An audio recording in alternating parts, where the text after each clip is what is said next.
ما كان على النبي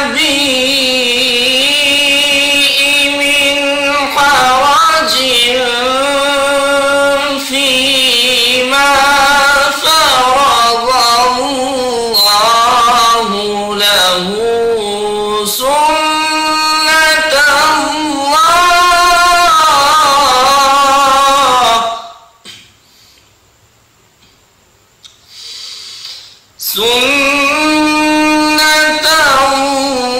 الله في الذين خلوا من